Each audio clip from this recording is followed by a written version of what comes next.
Hi everyone, welcome back to the channel. Today I want to talk a little bit about how the summer went. Now that it's over, don't fight me on that. The equinox has happened and my summer was kind of brutal. This is a really big summer of learning and making stuff, and I consumed a lot of really cool things that I'd like to share with you. So that's mainly the purpose of the video. I'd like to start with music. The first album I want to mention is Swag 2 by Justin Bieber. This is one of my favorite albums of all time. Pitchfork gave it a 5.2.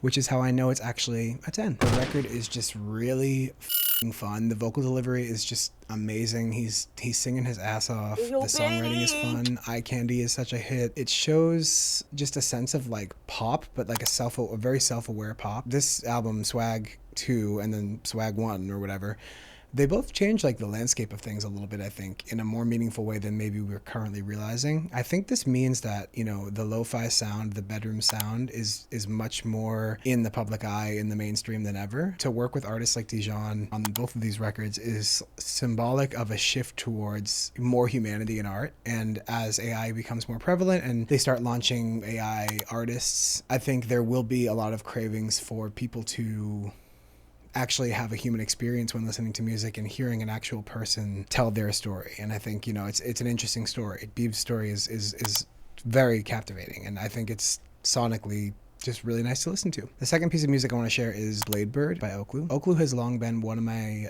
top artists. This particular song is just a really awesome metaphor. I've come to terms, my baby is a bird. When you're in the sky, I'm hoping you'll return.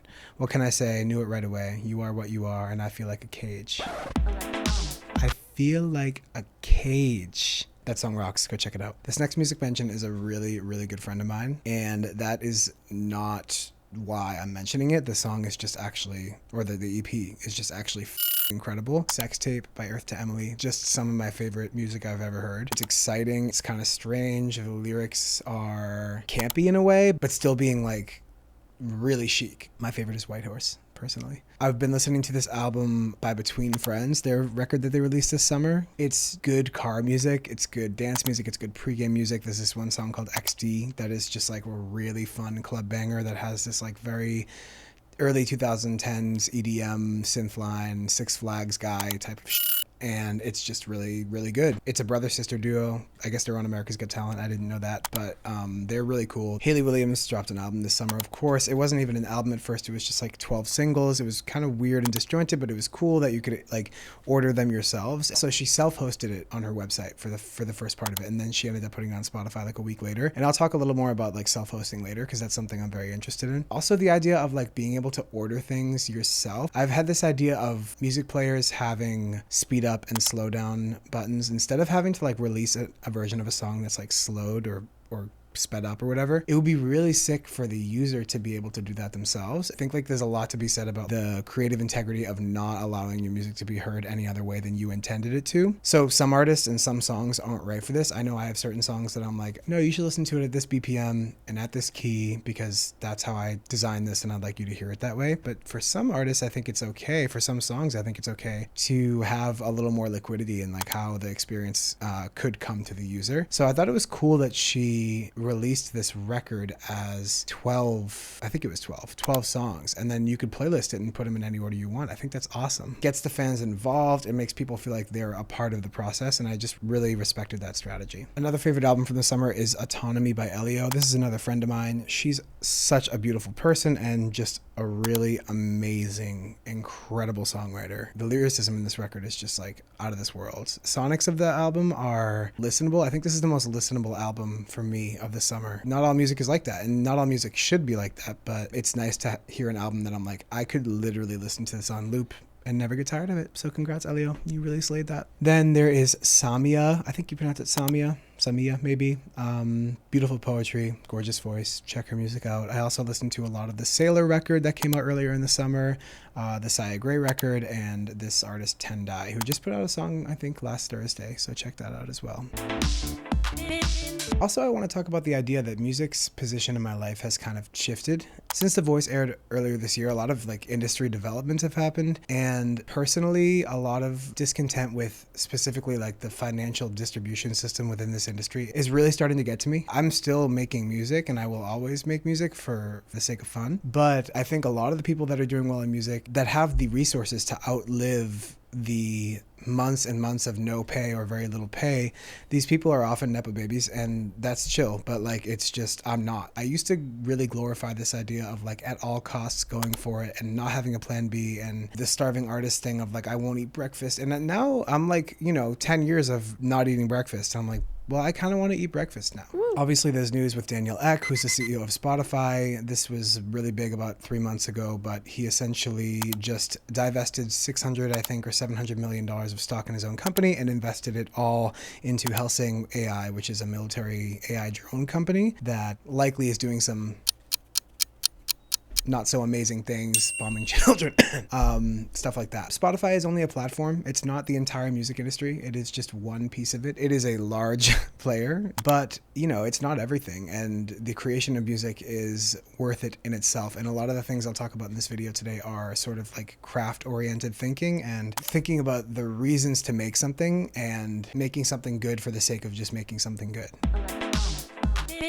I'm reading this book called The Craftsman, which is by Richard Sennett. I'm not fully through it yet. I'm probably halfway through, I'd say. And so far, it's really cool. It's just talking about sort of the history of craft. It goes back to ancient civilizations and talks about like goldsmiths and all sorts of other crafts. Yay! People used to dedicate their whole lives to being good at this one really specific thing. And I am such a generalist that's kind of just fascinating to me. And I've been practicing so much. I've been learning a ton of new softwares and new skills and new tools, but then I'm also like feeling deprived of the experience of just like zoning in on one thing and allowing that. I think I see a UFO. What the f is that? Okay. There's an orb in the sky, but I guess we'll just keep shooting the video. Okay, music I made. First of all, covers. I just put out a cover of Pink Pony Club this week, depending on when I post this. I just put it out. I'll link that in the description. People were asking for it since I did it on The Voice, and I decided to giveth to thou. I also did a cover of Nobody's Son by Sabrina Carpenter a couple weeks ago that I was really proud of. It took like a ridiculous amount of time to put together, editing-wise. The other largest project of the summer, covers-wise, was this 45-minute indie covers video that I did from like this Peer Space. It was this really ugly living room, literally the most hideous building I've ever seen in my whole life, but I was like, let's film a video here. So me and the band filmed, I think it was 12 songs. SZA, Lana Del Rey, Taylor Swift, Phoebe Bridgers, Addison Rae, just all the girls. Nope, Harry Styles. Boom. So check that out because that took a ton of work and a ton of money, which is beautiful. I'm happy to do it, and nobody's like forcing me to do this. I understand that, okay? If you could check it out and support it, that would be really great. Original music. I put 2 singles out since the summer started after The Voice. The first one was called Hollywood Forever. I made a video for it in a warehouse, or not a warehouse, but like a Peer Space that was just really vibey. The overall aesthetic for that was a mixture of feeling like seen by reality TV and kind of the mental struggle that comes with that, and then the idea of Hollywood and sort of being like swept up into that for the first time. Hollywood Forever is a cemetery in LA. The song itself is about losing somebody, love being lost, grieving love, like not being able to go anywhere in the city without seeing them, just feeling like and I can't relate to that because I've, only had perfect relationships that have never. The second one is called Overlap. This song is about like the person that you never catch up with, the timing's never right. And the aesthetic of the video was surveillance. This was a time when like all the Palantir news was coming out, Peter Thiel, we're all the vibe is very scary. I also went on a tour a tour this summer. It was actually just a 2-show run. It was supposed to be 3 shows. There was supposed to be one in LA, but it's really hard to sell tickets in LA, and I just did not sell enough tickets and we had to cancel it. So that kind of sucks. I'm thinking I'd like to do a smaller venue here than I had planned to, and so stay tuned for that if you live in LA. But I also did go to Boston and New York. Both were very successful shows. Boston is like near my hometown. I'm from Massachusetts. I lived in New York for 6 years. They were very successful shows. It was super fun. I played all this new music. I did a bunch of tech stuff that I had never done with a live performance ever, and it just felt good to like really feel in control. I played with an incredible band, and we just had a really good time, and it was awesome. And if touring wasn't a money loss, then I would be doing it all the time. But unfortunately, I don't know if you know this, but touring is typically a money loss. The next section of the video, I'm going to be talking about design and tech, which are 2 relatively new interests for me. I was never a big design person. I was never a big tech person, but I just started going to community college for their full stack web development program and also a cloud computing program. I first of all, would like to someday make some money. The other reason I'm taking tech classes and the reason I'm learning this stuff is because I am very interested in the idea of self-hosting your work. So all the stuff I said about Daniel Ek, the CEO of Spotify, investing in AI drones, and the way that Spotify artists up the butt, constantly no lube, the way that most platforms are just out to keep you on the app as long as possible, the sheer fact that if you put link in bio in your Instagram description, they mute the post because they don't want you to leave Instagram, the way that the need for billions and billions of dollars is always in front of the desire to make the world better with tech deeply concerns me, and it's something that I'd like to be more a part of, to have more agency over the way that I present my work online and get it to you. Aesthetically, Instagram is such a boring looking app. There's no whimsy anymore. There's no fun anymore in tech. It's like if Amazon moves their shopping cart over a millimeter, that's like $1 million potential losses for them. I just would like to contribute to a more like colorful, interesting media ecosystem. When I was a kid and I had a MySpace profile, I used to make custom layouts for people. People used to like ask me to customize their layout, or I'd have some in my profile, and I just like loved that culture, and I would do edits and stuff. I was like I was Jeff Bezos on MySpace. I was like realizing, I'm like, that culture must still exist somewhere. The indie web aesthetic, the fun internet must exist somewhere. So I did a little research like earlier in the year, and I found that a lot of people are self-hosting on NeoCities. I have like a bunch of websites on there. So I figured I'd take you on a little tour because I made some fun stuff and I've made some really bad stuff, and I want to show you both. There's a ton of free resources on how to learn this stuff, and it's not that hard. So this is the first website I made. It is called Holy Ghost, and it is bathhouse themed, which I think is really fun. I made these social links custom. Spotify has a little puke face next to it, which I'm proud of. Here's Daddy. This is a picture of Bad Bunny. I wanted to use this as like my personal website, but then it just became too goofy, low-key, and like too kitschy, and also it doesn't work on mobile very well. So that will get there, but that's hard to make happen. So before we go in the bathhouse itself, I want to show you the reception area.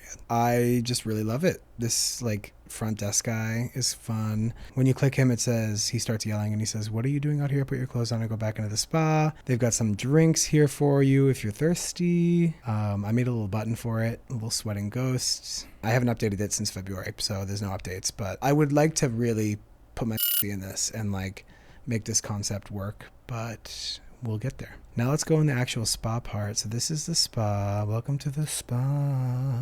I forgot that I made a rubber ducky, the cursor. I think that's really cute. There's a locker key, so you can click the locker key and then go back to your locker, but I will be in here if you need me. I just really love it. I think it's really fun. I put a dry sauna here, so you can go in the dry sauna. This is like where I put the buttons and stuff. I guess this is like the sort of admin-y area. I think this cursor thing where it's like hot is really cute for this. There's a guest book that, oh, somebody signed it. Oh, Jesse.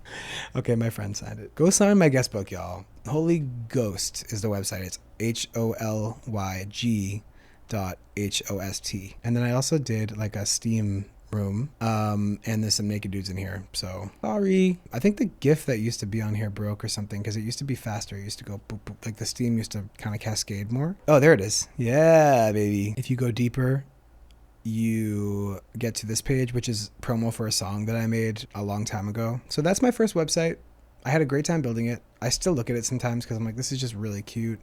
I want to make this really cool. If you have any suggestions or stuff, if you build websites or if there's, any insight you'd like to add, I would really love to hear it because I don't really know what to do at this point with it, but I do want to make it better eventually. I was like, okay, I need a website that just simply gets people to where I need them to go. If they want to find my work, I want it to be easy for them to do that, right? So that was kind of the next thing to worry about. So that's when we got here. I do think there's some cool things happening. I love the fact that there's like animating screens and it shows my name in an interesting way. At the time, I was coming off The Voice and I was making all this content that featured like shipping containers where there was all this like supply chain worry in the zeitgeist. I thought the industrial aesthetic was very cool. I thought those images work well together, and I still think they do. I just think the site itself is ugly. I think the computer image is kind of ugly.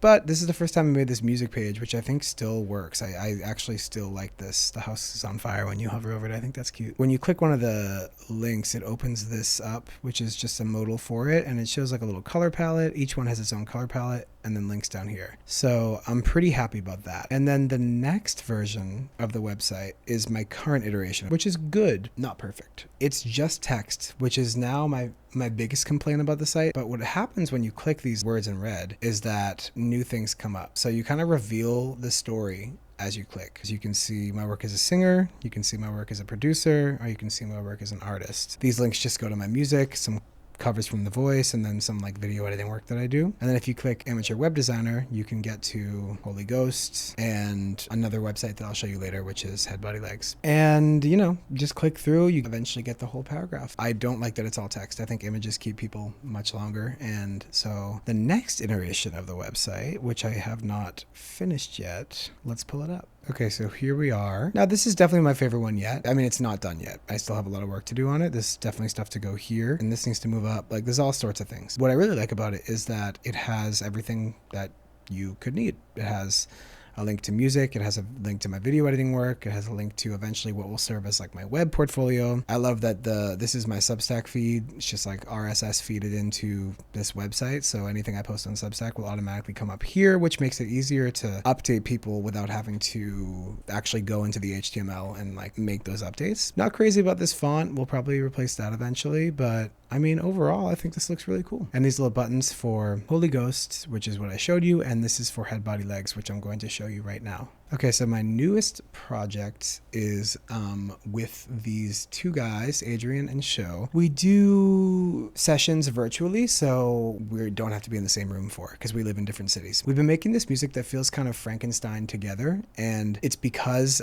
we're sending samples back and forth, and it's a very like collaborative process, but we're not in the same room. So a lot of breaking away for 5 minutes, recording something, and then sending it to each other. And then that ends up being this very interesting maximalism almost, but just, I don't know, it's hard to describe, but it's just a lot of different ideas presented in a way that I think is very interesting. So we call ourselves Head Body Legs because we are sort of three parts and together we work, but alone we wouldn't in a way. This is like the enter screen. If you click this, you get into the site and here's the vibes. It's very old internet, very MySpace vibes. This is also a Substack RSS feed that will eventually populate when we have more posts out. So if you've played Exquisite Corpse before, it's a game where one person draws a head and then they pass it to the next person and the next person draws a body and then they pass it to another person and that person draws legs. I think it's a fun thing to bring that game into the sphere where you can play sort of a version of the game. I need to fix these sizes on these images so that they look more like they're together. That's also how we got this album cover. This is the single art for our first single called Reason. I'll link it in the description. And we just got it by playing a game of this game, Exquisite Corpse, but we did it over Canva, so we were using like digital imagery and stuff. So I thought it'd be cool to incorporate that into the actual user experience of the site. And then we have our bio and our links over here. Pretty standard stuff, but that's Head Body Legs. I also made some weird TikToks and stuff that I'll show here, I guess. I did the Head Body Legs Exquisite Corpse thing to make it look like you're playing, but you're not actually playing, obviously. It's being selected for you by whatever I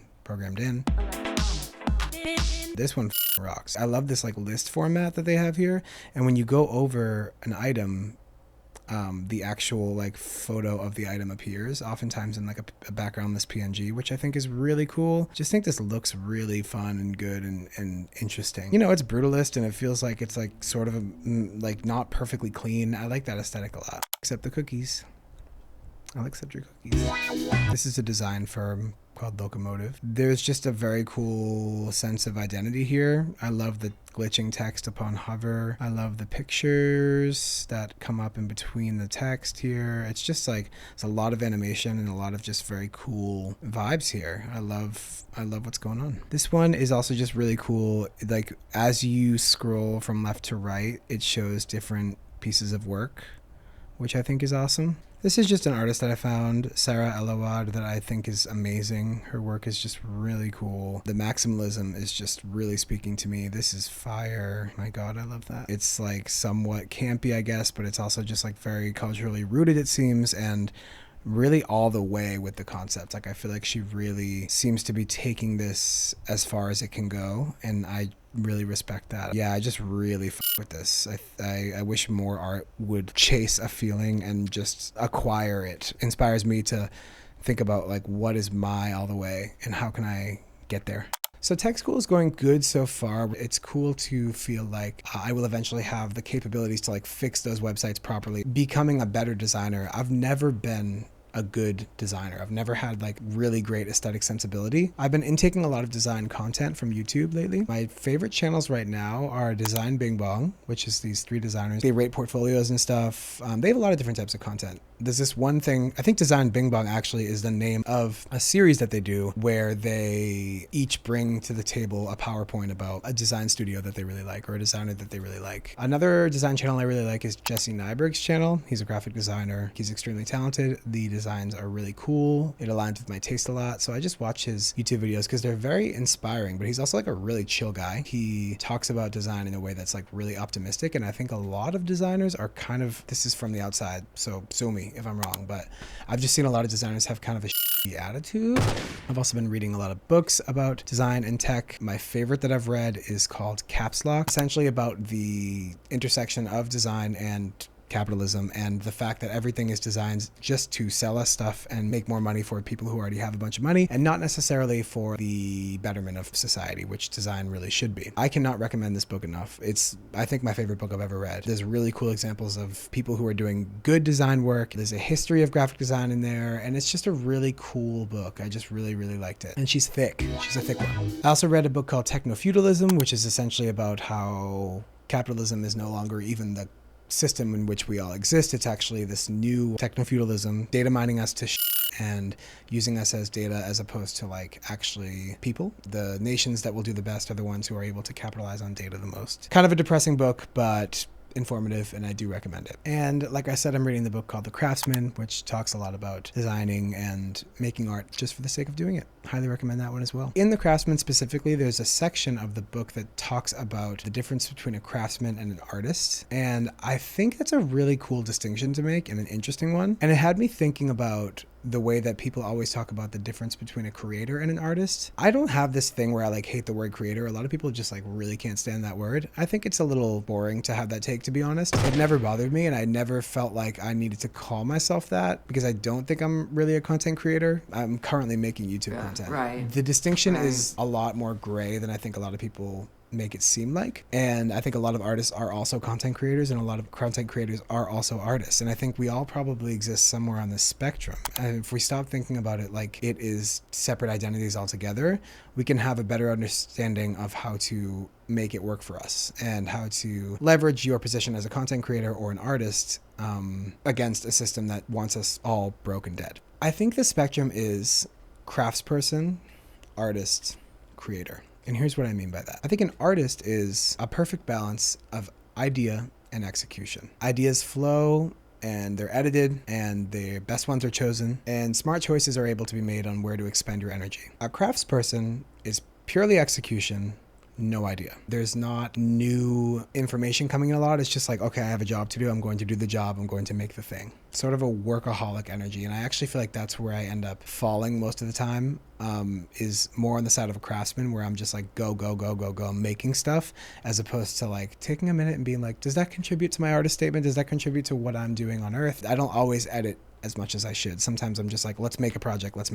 And I do the work. One thing I love about my work ethic is that I get the work done. I do but a lot of it is wasted effort. So on the other side of the spectrum, remember, it's artist, craftsman, Over here would be creator, which is purely idea and no execution. It's hollow and kind of frivolous in theory, and I think that's where a lot of the criticism comes of influencers, is that they're hollow and frivolous, which I don't agree with, for the record. But I do think that oftentimes the experience that influencers are showing us are things that they have never done before. It doesn't even particularly interest them, wouldn't do it if they didn't have a camera on them, like going to the Renaissance Fair or trying a viral donut or whatever the those experiences aren't authentic to that person, and that's where some of the frustration comes from, and you can kind of see that, right? And then some creators are just really good at what they do, so they go to the Renaissance Fair and it's a blast, and it's like, it's good content and it's fun and nobody gets hurt. I think people are really mad about content creators for some reason. I think that's not justified, but it is a different thing than being an artist. I don't think they're the same, but most people live somewhere on this spectrum. I would like to get a little further to the center and a little more like dead on artist vibe. So that's kind of my creative goals going forward, is just to